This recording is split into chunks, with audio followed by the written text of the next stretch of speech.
નમસ્કાર વિદ્યાર્થી મિત્રો, વિડિયો લેક્ચરમાં આપ સૌને હૃદયપૂર્વક આવકારું છું. ધોરણ 9 સામાજિક વિજ્ઞાન પાઠ 16મો આબોહવા. આ પાઠના અગાઉના વિડિયો લેક્ચરમાં આપણે પાસા ફરતા મોસમી પવનો વિશે એટલે કે નિવર્તન ઋતુનો અભ્યાસ કરેલો, જેનો સમયગાળો ઓક્ટોબરથી નવેમ્બર મહિનાનો હોય છે. જેની શોર્ટ નોટ આપ લોકોને હોમવર્કમાં લખવા માટે આપેલી. સામાન્ય રીતે જોઈએ તો હાલ જે સમયગાળો શરૂ છે તે નિવર્તન ઋતુ જ છે, જેનું ફરી એકવાર થોડું રિવિઝન કરીએ તો નિવર્તન ઋતુ ભારતની પાસા ફરતા મોસમી પવનોની ઋતુ. જોઈએ ભારતમાં આ ઋતુ છે તે ઓક્ટોબર નવેમ્બરના સમયગાળામાં હોય છે. ઓક્ટોબર અને નવેમ્બરના સમયગાળામાં હોય છે. સપ્ટેમ્બર પછી ભારતમાં ગરમીનું પ્રમાણ છે તે ઘટે છે. જેવો સપ્ટેમ્બર મહિનો પૂરો થાય એવું ગરમીનું પ્રમાણ છે તે ઘટવા માંડે અને સૂર્યના સીધા કિરણો દક્ષિણ તરફ ખસતા જાય છે. સૂર્યના સીધા કિરણો છે તે દક્ષિણ તરફ ખસતા જાય છે. આથી દક્ષિણે હિન્દ મહાસાગર પર હવાનું હલકું દબાણ દક્ષિણે હિન્દ મહાસાગર પર હવાનું હલકું દબાણ અને ઉત્તર ભારતમાં હવાનું ભારે દબાણ વિકસતું જાય છે. ઉત્તર ભારતમાં હવાનું ભારે દબાણ વિકસતું જાય છે. એને કારણે ચોમાસામાં વાતા નૈઋત્યના જે મોસમી પવનો છે તે સપ્ટેમ્બરના અંતે નબળા પડે છે. ચોમાસાના અંતે ચોમાસામાં વાતા નૈઋત્યના જે મોસમી પવનો છે તે સપ્ટેમ્બર મહિનાના અંતે નબળા પડે છે. ઓક્ટોબરમાં આ પવનો છે એ ભારતના જમીન ભાગોમાંથી ઓક્ટોબરમાં આ પવનો ભારતના જમીન ભાગોમાંથી પાછા ફરીને એટલે કે ઉત્તરથી દક્ષિણ તરફ સમુદ્ર તરફ વાવા લાગે છે. જમીન પરથી પાછા ફરીને સમુદ્ર તરફ વાવા લાગે છે. તેથી ઓક્ટોબર નવેમ્બર મહિનાના સમયગાળાને પાછા ફરતા મોસમી પવનોની ઋતુ કહેવામાં આવે છે. એને કારણે ઓક્ટોબર અને નવેમ્બર મહિનાના સમયગાળાને પાછા ફરતા મોસમી પવનોની ઋતુ છે તે કહેવામાં આવે છે. ઉત્તર ભારતમાં આ પવનો છે તે નરમ વંટોળના સ્વરૂપમાં વાય છે. ત્યારે પંજાબ, હરિયાણા, હિમાચલ પ્રદેશ આ બધા ભાગોમાં થોડો વરસાદ આપે છે, જે સામાન્ય રીતે રવિ પાક માટે ફાયદો કરે છે. રવિ પાક એટલે શિયાળામાં જે પાક લેવામાં આવે તેને રવિ પાક કહેવાય. અને આ જે પંજાબ છે, હરિયાણા છે, હિમાચલ પ્રદેશમાં આ પાછા ફરતા મોસમી પવનો છે તે થોડો વરસાદ આપે છે અને એ શિયાળામાં લેવામાં આવતા પાક માટે ફાયદો કરે છે. ચોમાસાના નૈઋત્યમાંથી વાતા આ પવનો આ ઋતુમાં દિશા બદલીને ઈશાનમાંથી વાય છે. તે બંગાળની ખાડી પરથી પસાર થતા ભેજવાળા બને છે અને તમિલનાડુના કોરોમંડલ કિનારે સારો વરસાદ આપે છે. આ ઋતુ તમિલનાડુની મુખ્ય વર્ષા ઋતુ ગણાય છે. ઓક્ટોબર નવેમ્બર મહિના દરમિયાન આર્દ્ર અને ગરમ વર્ષા ઋતુના સ્થાને શુષ્ક અને ઠંડા પવનોની પરિસ્થિતિનો પ્રારંભ થાય છે. ઓક્ટોબર નવેમ્બર માસ દરમિયાન ગરમ વર્ષા ઋતુના સ્થાને શુષ્ક અને ઠંડા પવનોની પરિસ્થિતિનો પ્રારંભ થાય છે. આ ઋતુનું પ્રાથમિક લક્ષણ સ્વચ્છ થઈ રહેલું આકાશ અને વધતું જતું તાપમાન છે. આ ઋતુનું મુખ્ય લક્ષણ છે સ્વચ્છ થઈ રહેલું આકાશ અને વધતું જતું તાપમાન છે. સ્વચ્છ આકાશને લીધે તાપમાન છે તે વધી જાય છે, પરંતુ રાત્રિ છે તે ઠંડી અને ખુશનુમા હોય છે. રાત્રિ ઠંડી અને ખુશનુમા હોય છે. જમીન હજી ભેજવાળી હોવાથી હવામાં ભેજનું પ્રમાણ વધુ હોય છે. જમીન ભેજવાળી હોવાથી હવામાં ભેજનું પ્રમાણ વધુ હોય છે.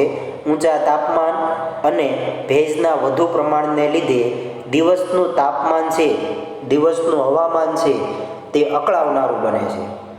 ઊંચું તાપમાન અને ભેજના વધુ પ્રમાણને લીધે દિવસનું જે વાતાવરણ છે તે અકળામણારું થઈ જાય છે. આ સ્થિતિને ઓક્ટોબર હીટ કહે છે. ગુજરાતમાં તે ભાદરવી તાપના નામે જાણીતી છે.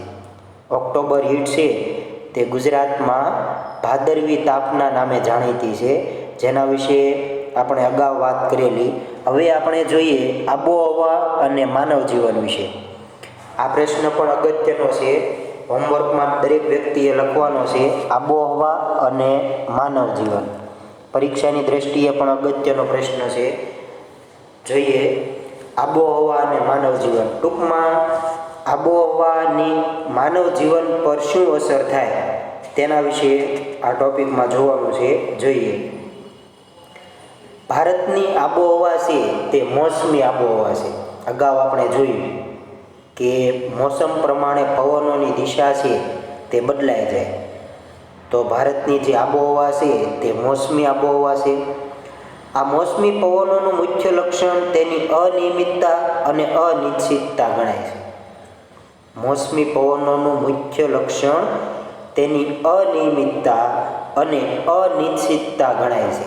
એના વિશે પણ આપણે અગાઉના વિડીયોમાં જોયું કે પવનો છે તે અનિયમિત છે, જેને કારણે વરસાદ પણ અનિયમિત બને છે. તો મોસમી પવનોનું જે મુખ્ય લક્ષણ છે તે તેની અનિયમિતતા અને અનિશ્ચિતતા ગણાય છે, જેની ઘેરી અસરો ભારતની આબોહવા પર તથા લોકોના ખાનપાન, રહેણી-કહેણી, સ્વભાવ અને ખેતી પ્રવૃત્તિ પર પડે છે. જેની ઘેરી અસર એટલે કે ગાઢ અસર ભારતની આબોહવા પર તથા લોકોના ખાનપાન એટલે કે ખોરાક પોશાક પર, રહેણી-કહેણી પર, સ્વભાવ પર અને ખેતી પ્રવૃત્તિ પર પડે છે. ખેતી પ્રવૃત્તિ પર પણ મોસમી પવનો છે તે અસર કરે, કારણ કે મોસમી પવનો છે તે વરસાદ લાવવામાં મદદરૂપ થાય. તો ભારતના મોટાભાગના લોકો છે તે ખેતી સાથે સંકળાયેલા વ્યવસાય પર કામ કરે છે. એટલે મોસમી પવનો છે તે ખેતી પ્રવૃત્તિ પર પણ અસર કરે છે. એટલે કે આબોહવા છે તે ખેતી પર પણ અસર કરે છે. એમાં વિશેષ કરીને ભારત ખેતી પ્રધાન દેશ હોવા ઉપરાંત મોસમી આબોહવાના સંપૂર્ણ અંકુશ હેઠળ છે. એક માર્કના પ્રશ્નમાં પૂછાઈ શકે અથવા તો ખાલી જગ્યામાં ખરા ખોટામાં ભારત ખેતી પ્રધાન દેશ છે, સાચું કે ખોટું? તો એમાંય વિશેષ કરીને ભારત ખેતી પ્રધાન દેશ હોવા ઉપરાંત ભારત છે તે મોસમી આબોહવાના સંપૂર્ણ અંકુશ હેઠળ છે, જેના વિશે પણ અગાઉના વિડીયો લેક્ચરમાં આપણે વાત કરેલી કે એશિયા ખંડમાં આવેલા ભારત, શ્રીલંકા, બાંગ્લાદેશ, પાકિસ્તાન, મ્યાનમાર આ બધા દેશો એવા છે કે જે મોસમી આબોહવા અનુભવતા મુખ્ય દેશો છે. તો ભારત છે તે મોસમી આબોહવાના સંપૂર્ણ અંકુશ હેઠળ છે. તેથી મોસમી પવનોની બધી જ અનિશ્ચિતતાઓની અસરો છે તે ભારતની ખેતી પર તથા ભારતના લોકજીવન પર વર્તાય છે. તેને કારણે મોસમી પવનોની બધી જ અનિશ્ચિતતાઓની અસરો છે તે ભારતની ખેતી પર તથા ભારતના લોકજીવન પર વર્તાય છે. આબોહવાની માનવ જીવન પર મુખ્ય અસરો આ પ્રમાણે છે. ભારતમાં વર્ષના મોટા ભાગના સમય દરમિયાન તાપમાન ઊંચું રહેતું હોવાથી ખેતીના વિવિધ પાક લઈ શકાય છે. ભારતમાં વર્ષના મોટા ભાગના સમય દરમિયાન સામાન્ય રીતે ઊંચું તાપમાન રહેતું હોવાને કારણે ખેતીના વિવિધ પાક છે તે લઈ શકાય છે. સામાન્ય રીતે 3 પાક લેવામાં આવે: શિયાળા દરમિયાન, ઉનાળા દરમિયાન અને ચોમાસા દરમિયાન. તો ઊંચું તાપમાન રહેવાને કારણે આ ત્રણેય ઋતુઓ દરમિયાન મોટાભાગના પાક છે તે જમીન પર લઈ શકાય છે. પરંતુ વરસાદની અનિયમિતતાએ ઉત્પાદન છે તે અનિશ્ચિત બનાવી દીધું છે. વરસાદની અનિયમિતતાએ ઉત્પાદન છે તે અનિશ્ચિત બનાવી દીધું છે. આપ સૌ જાણો છો કે સારો વરસાદ થયો હોય તો ખેડૂત લોકો હોય તેના જે કૂવા હોય, જમીન હોય એમાં પાણી થાય, પણ વરસાદ નબળો રહે એટલે કૂવામાં પાણી ન થાય. કૂવામાં પાણી ન થાય એટલે એ ચોમાસા સિવાયનો બીજી ઋતુનો જે પાક હોય એના માટે પૂરતા પ્રમાણમાં પાણી મળી શકે નહીં. પૂરતા પ્રમાણમાં પાણી ન મળવાને કારણે અન્ય ઋતુનો પાક છે તે લઈ શકાતો નથી. મતલબ ખેતી પ્રવૃત્તિ એવી પ્રવૃત્તિ છે કે જે સંપૂર્ણપણે વરસાદ પર આધારિત છે. ખેતી પ્રવૃત્તિ એવી પ્રવૃત્તિ છે કે જે સંપૂર્ણપણે વરસાદ પર નિર્ભર છે. જો વરસાદ થાય તો પાક લઈ શકીએ, વરસાદ ન થાય તો પાક લઈ શકાતો નથી. જૂનથી સપ્ટેમ્બરના ગાળામાં જ મોટાભાગનો વરસાદ છે તે પડી જતાં સિંચાઈની સગવડ ન હોય ત્યાં માત્ર વરસાદને આધારે એક જ પાક લઈ શકાય છે.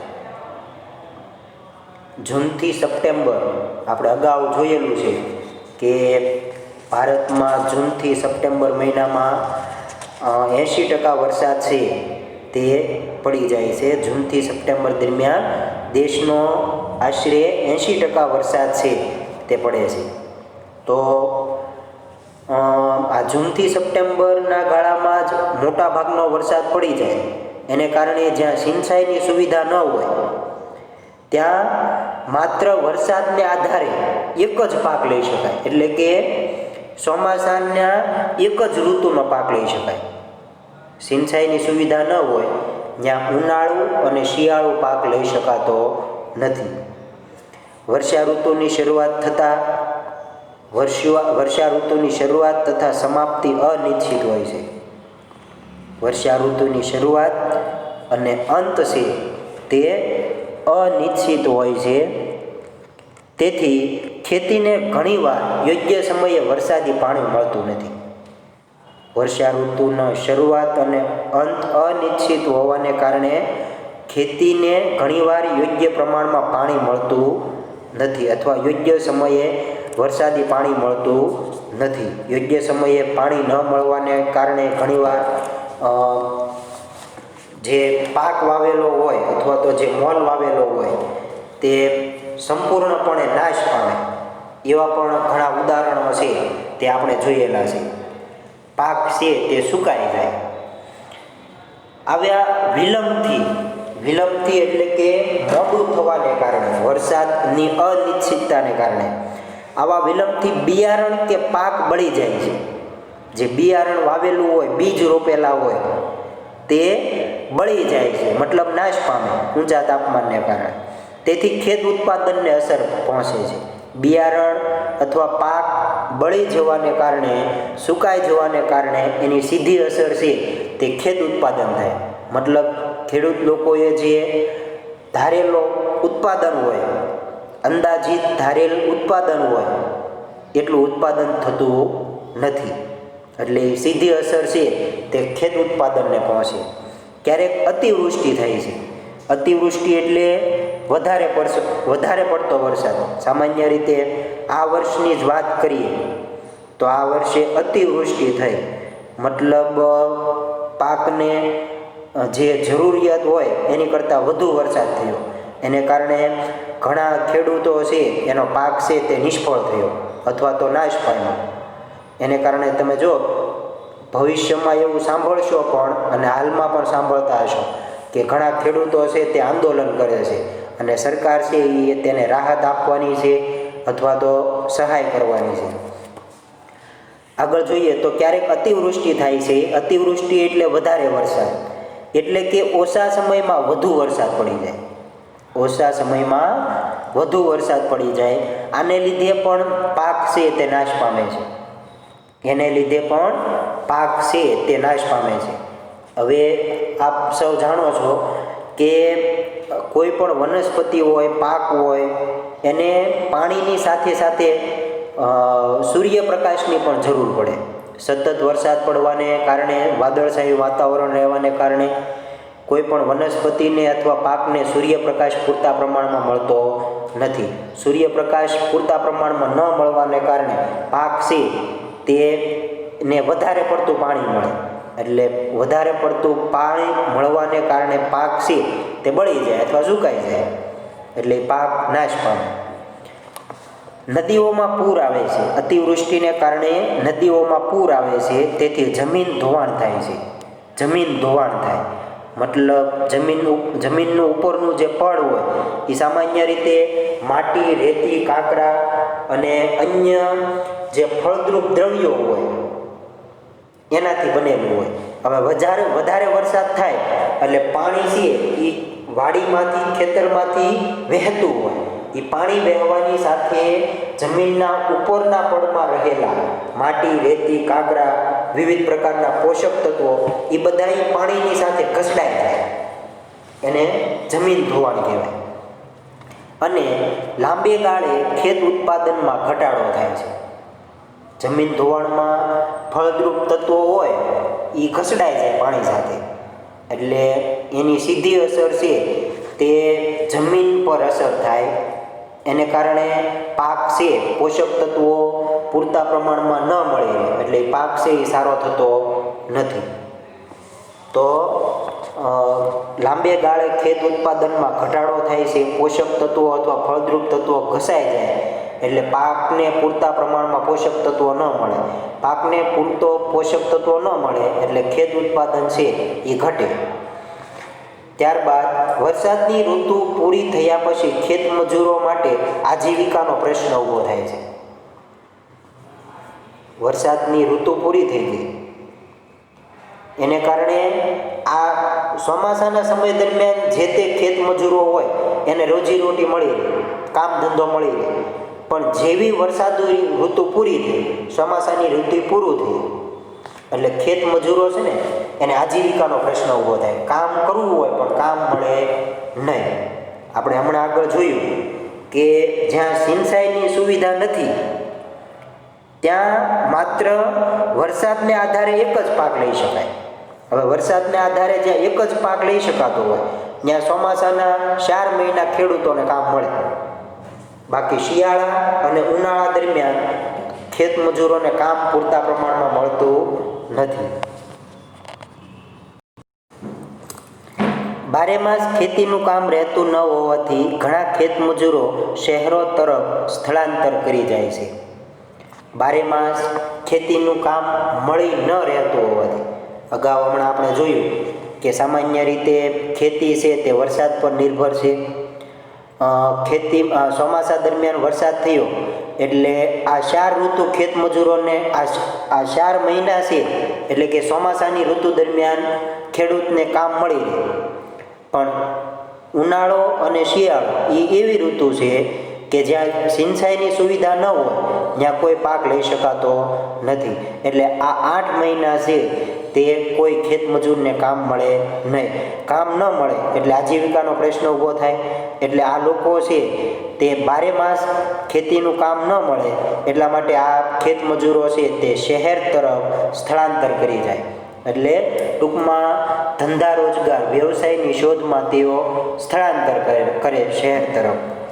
ખેતી આધારિત ઉદ્યોગો દાખલા તરીકે કપાસ, શેરડી, તમાકુ વગેરેમાં વરસાદની અનિયમિતતાથી કાચો માલ ન મળવાથી આ ઉદ્યોગોમાં મુશ્કેલી ઊભી થાય છે. તમે જુઓ, આની સાથે સંકળાયેલા સમગ્ર વ્યવસાય પર તેની સીધી અસર થાય.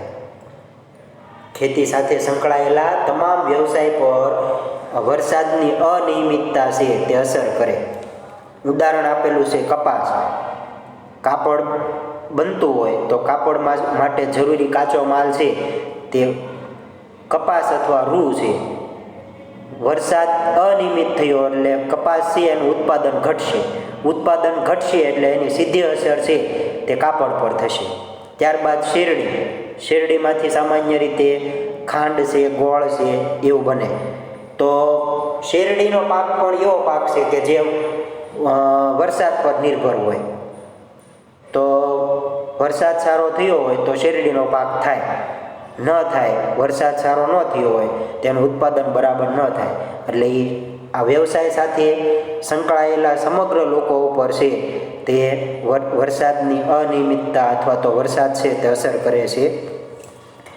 એટલે આ ઉદ્યોગો સાથે સંકળાયેલા તમામ લોકો છે તેને મુશ્કેલી ઊભી થાય છે.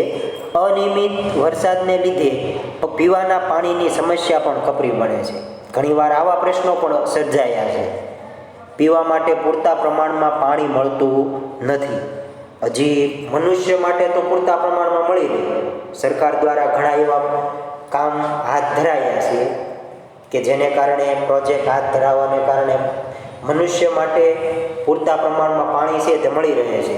પણ પશુઓ માટે, પ્રાણીઓ માટે બહુ તકલીફમાં મુકાય છે. તો અનિયમિત વરસાદને લીધે પીવાના પાણીની સમસ્યા પણ કપરી બને છે. રણ વિસ્તાર કે પહાડી પ્રદેશમાં જીવન છે તે હાડમારી ભર્યું બને છે. રણ વિસ્તારમાં વસવાટ કરતા લોકો, પહાડી પ્રદેશમાં વસવાટ કરતા લોકોનું જીવન છે તે હાડમારી ભર્યું, મતલબ એ લોકોને ખૂબ મુશ્કેલી સહન કરવી પડે એવું છે. આમ આબોહવાની ગાઢ અસર માનવ જીવન પર થાય છે, જેની સીધી અસર માનવ જીવનના ખોરાક, પોશાક, વ્યવસાય અને રહેઠાણ પર થાય છે. આબોહવાની ગાઢ અસર માનવ જીવન પર થાય છે, જેની સીધી અસર છે તે માનવ જીવનના ખોરાક, પોશાક, વ્યવસાય અને રહેઠાણ પર થાય છે. હવે આપણે આગળ આ પાઠના સ્વાધ્યાય વિશે વાત કરીએ.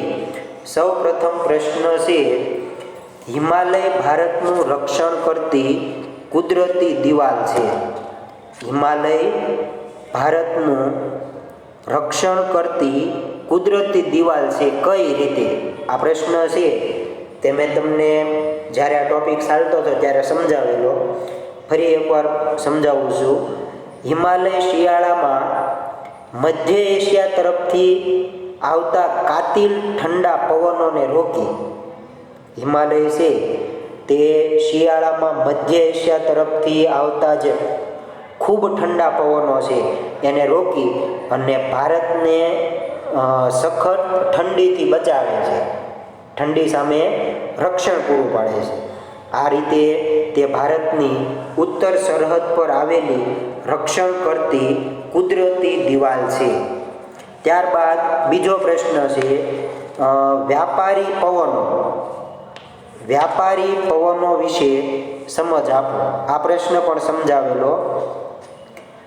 જોઈએ, પૃથ્વીના બંને ગોળાર્ધમાં અયનવૃત્તિ ગુરુભા પટ તરફથી વિષુવવૃત્તીય લઘુભાર પટ તરફ આવતા બારમાસી પવનો વ્યાપારી પવનો કહેવાય છે.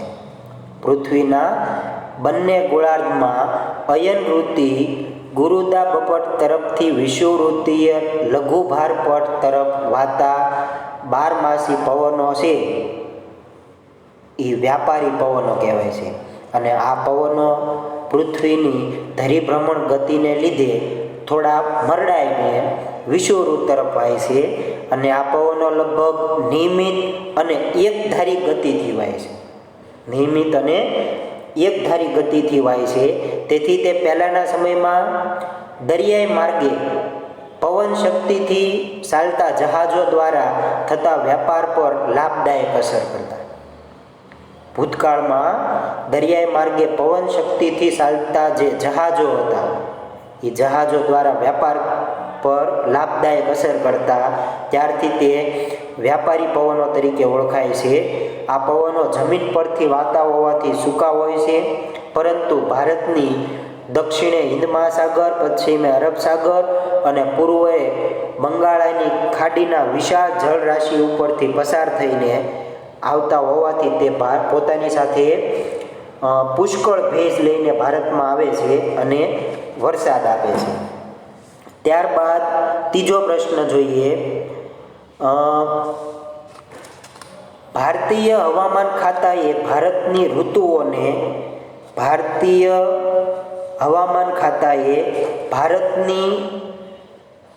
ઋતુઓની કેટલા અને કયા કયા વિભાગમાં વહેંચણી કરી છે? ભારતીય હવામાન ખાતાએ ભારતની ઋતુઓની કેટલા અને કયા કયા વિભાગમાં વહેંચણી કરી છે? અથવા તો બીજી રીતે આવી રીતે પ્રશ્ન હોઈ શકે કે ભારતની મુખ્ય ઋતુઓ કેટલી છે અને કઈ કઈ? તો ભારતીય હવામાન ખાતાએ ભારતની ઋતુઓની 4 વિભાગમાં વહેંચણી કરી છે. 1 શિયાળો, 2 ઉનાળો, 3 ચોમાસું અને 4 પાછા ફરતા મોસમી પવનોની ઋતુ. સામાન્ય રીતે શિયાળો છે તે ડિસેમ્બરથી ફેબ્રુઆરી, ત્યારબાદ ઉનાળો છે તે માર્ચથી મે, ચોમાસું જૂનથી સપ્ટેમ્બર અને પાછા ફરતા મોસમી પવનોની ઋતુ છે તે ઓક્ટોબર અને નવેમ્બર માસમાં અનુભવાય છે. ત્યારબાદ જોઈએ નૈઋત્યના મોસમી પવનો ભારતમાં કેટલા ભાગમાં વહેંચાઈ જાય છે, કયા કયા? નૈઋત્યના મોસમી પવનો છે તે ભારતમાં કેટલા ભાગમાં વહેંચાઈ જાય છે, કયા કયા? તો આના વિશે પણ આપણે અગાઉ વાત કરેલી કે નૈઋત્યના મોસમી પવનો છે તે સામાન્ય રીતે 2 ભાગમાં નૈઋત્યના મોસમી પવનો છે તે સામાન્ય રીતે તો 2 ભાગમાં વહેંચાઈ જાય છે. 1 અરબ સાગર પરથી આવતા મોસમી પવનો અને 2 બંગાળની ખાડી પરથી આવતા મોસમી પવનો. ફરી એકવાર, નૈઋત્યના મોસમી પવનો ભારતમાં 2 ભાગમાં વહેંચાઈ જાય છે. 1 અરબ સાગર પરથી આવતા મોસમી પવનો અને 2 બંગાળની ખાડી પરથી આવતા મોસમી પવનો. ત્યારબાદ માગ્યા મુજબ ઉત્તર આપોમાં પહેલો પ્રશ્ન છે, સમુદ્ર સપાટીથી ઊંચાઈ વધતા હવામાનમાં શું ફેરફાર થાય છે? સમુદ્ર સપાટીથી ઊંચાઈ વધતા હવામાનમાં શું ફેરફારો થાય છે? જેના વિશે પણ આપણે અભ્યાસ કરેલો. ઝડપથી સમજાવું. સમુદ્રની સપાટીથી વાતાવરણમાં જેમ ઊંચે જઈએ તેમ હવાનું તાપમાન છે અને દબાણ છે તે ઘટે. સામાન્ય રીતે 165 મીટરે 1 ડિગ્રી સેલ્સિયસ તાપમાન છે તે ઘટે, એટલે કે 1000 મીટરની ઊંચાઈએ 6.5 ડિગ્રી સેલ્સિયસ તાપમાન છે તે ઘટે છે. હવાના દરેક સ્તર તેની નીચેના સ્તર પર દબાણ કરે છે. ઊંચાઈ પર હવાનો સ્તરો છે એ ઓછા અને પાતળા હોવાથી જેમ જેમ ઊંચે જતા જઈએ તેમ હવાનું દબાણ છે એ ઘટે છે. આથી ઊંચા પહાડી પ્રદેશોમાં ઉનાળામાં ઠંડકવાળી આબોહવા રહે છે. દાખલા તરીકે ઉત્તર ગુજરાતના મેદાનમાં ખૂબ ગરમી પડે છે, જ્યારે તેની નજીકના ઊંચાઈ પર આવેલા માઉન્ટ આબુના ગિરિમથક પર ઉનાળામાં સામાન્ય રીતે વાતાવરણ છે, આબોહવા છે તે આહલાદક અને ખુશનુમા હોય છે. ભૂપૃષ્ઠની ઊંચાઈ છે એ પણ વરસાદમાં વધારો કરે. હિમાલય પર્વતના બહુ ઊંચા શિખરો 12 માસ બરફથી છવાયેલા રહે છે. ભેજવાળી હવા છે એ ઊંચે ચડતા ઠંડી પડે અને વરસાદ આવે. દાખલા તરીકે અસમ અને મેઘાલયના પહાડી વિસ્તારો છે એમાં જેમ ઊંચાઈ વધતી જાય તેમ વરસાદનું પ્રમાણ છે તે વધતું જાય છે. ત્યારબાદનો પ્રશ્ન જોઈએ ઓક્ટોબર હીટ. એના વિશે હમણાં જ અભ્યાસ કર્યો. ગુજરાતમાં તેને ભાદરવી તાપના નામે ઓળખવામાં આવે છે. જોઈએ નિવર્તન ઋતુમાં અનુભવાય, એટલે કે પાછા ફરતા મોસમી પવનોની ઋતુમાં, અને સામાન્ય રીતે ઓક્ટોબર અને નવેમ્બર માસમાં અનુભવાય. અને બીજું કે એમાં સામાન્ય રીતે રાત્રિ છે તે ઠંડી હોય, ઠંડી અને ખુશનુમા, અને દિવસનું જે હવામાન છે તે અકળાવનારું બને છે.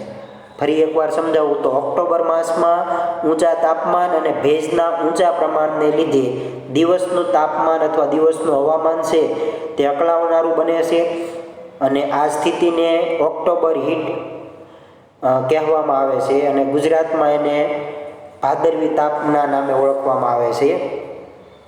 ત્યારબાદ પ્રશ્ન જોઈએ તો બંગાળની ખાડી પરથી આવતા મોસમી પવનો છે તે ભારતના કયા કયા પ્રદેશોમાં વરસાદ લાવવામાં મદદરૂપ થાય છે, અથવા તો બંગાળની ખાડી પરથી આવતા મોસમી પવનો છે તે ભારતના કયા કયા પ્રદેશોમાં વરસાદ લાવે છે? તો બંગાળની ખાડી પરથી આવતા મોસમી પવનો છે એ સામાન્ય રીતે પશ્ચિમ બંગાળ, મેઘાલય, ત્યારબાદ અસમ છે, બિહાર, ઉત્તર પ્રદેશ, પંજાબ, ત્યારબાદ હરિયાણા, આ બધા પ્રદેશોમાં વરસાદ લાવવામાં મદદરૂપ થાય છે. ફરી એકવાર બોલું તો ઉત્તર પ્રદેશ, બિહાર, અસમ, મેઘાલય, પંજાબ, હરિયાણા, પશ્ચિમ બંગાળ વગેરે પ્રદેશોમાં. ત્યારબાદ પ્રશ્ન છે, ભારતીય આબોહવાને દૂરના પ્રદેશોની કઈ કઈ ઘટના અસર કરે છે?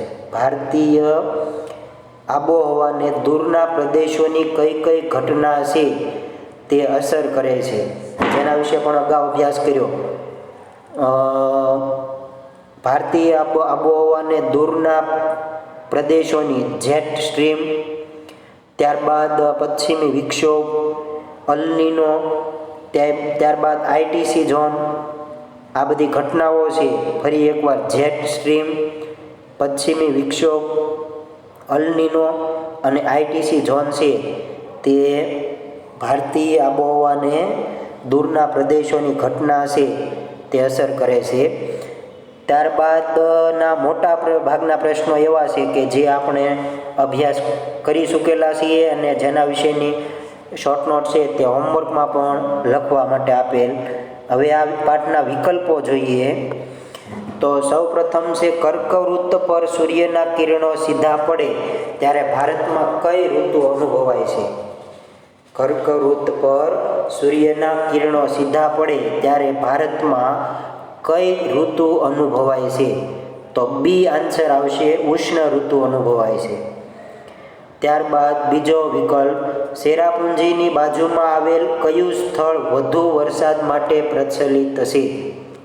ચેરાપુંજીની બાજુમાં આવેલ કયું સ્થળ છે તે વધુ વરસાદ માટે પ્રચલિત છે? તો ડી આન્સર, મોનસિન્દ્રમ આન્સર આવશે. ત્યારબાદ ત્રીજો વિકલ્પ, શિયાળામાં ગુજરાત અને રાજસ્થાનમાં ઠંડીનું મોજું ફરી વળવા માટે હિમાલય સંદર્ભે હવામાનની કઈ ઘટના વધુ અસર કરે છે? એકદમ સહેલો પ્રશ્ન છે. શિયાળામાં ગુજરાત અને રાજસ્થાનમાં ઠંડીનું મોજું ફરી વળે તો આ માટે હિમાલય સંદર્ભે હવામાનની કઈ ઘટનાઓ છે તે વધુ અસર કરે? ઘણીવાર બધા લોકો, મોટી ઉંમરના લોકો હોય એ વાત કરતા હોય, શિયાળામાં ઠંડી વધારે પડે ને એટલે મોટી ઉંમરના વ્યક્તિ હોય ને વાત કરતા હોય કે હિમાલયમાં બરફ પડ્યો હશે એટલે અહીંયા ઠંડીનું મોજું છે તે ફરી વળ્યું. તો એ આન્સર આવશે, હિમવર્ષા. ત્યાર પછીનો વિકલ્પ, મે માસમાં મલબાર કિનારે થતો થોડો વરસાદ છે એ કયા નામે ઓળખાય છે? મે માસમાં મલબાર કિનારે થતો થોડો વરસાદ છે તે કયા નામે ઓળખાય છે? તો સી આન્સર આવશે, આમ્રવર્ષાના નામે ઓળખાય છે, આમ્રવર્ષા. પાંચમો વિકલ્પ, પાછા ફરતા મોસમી પવનોની ઋતુ છે એ ભારતમાં ક્યારે હોય છે? પાછા ફરતા મોસમી પવનોની ઋતુ ભારતમાં ક્યારે હોય છે? હમણાં જ અભ્યાસ કર્યો, બી આન્સર આવશે, ઓક્ટોબર અને નવેમ્બર માસ છે તે પાછા ફરતા મોસમી પવનોની ઋતુ છે તે ભારતમાં હોય છે, અનુભવાય છે. ત્યારબાદ નીચેનામાંથી કયું વિધાન સાચું છે? ચારમાંથી જે સાચું વિધાન છે તે શોધીને લખવાનું છે. એ, શિયાળામાં દિવસ છે એ લાંબા અને રાત્રિ ટૂંકી હોય છે, જે ખોટું છે. બી, ઉનાળામાં દિવસો ટૂંકા અને રાત્રિ ટૂંકી હોય છે, જે પણ ખોટું છે. સી ઓપ્શન, શિયાળામાં દિવસો ટૂંકા અને રાત્રિ લાંબી હોય છે. આ આન્સર આવશે, શિયાળામાં દિવસ છે તે ટૂંકો હોય અને રાત્રિ છે તે લાંબી હોય. હવે આજનું જે હોમવર્ક છે એ અહીં આપેલા 6 વિકલ્પો લખવાના છે અને ત્યારબાદ એક શોર્ટ નોટ, આબોહવાની માનવ જીવન પર થતી અસરો છે જેની શોર્ટ નોટ હોમવર્કમાં લખવાની છે. આબોહવાની માનવ જીવન પર થતી અસર.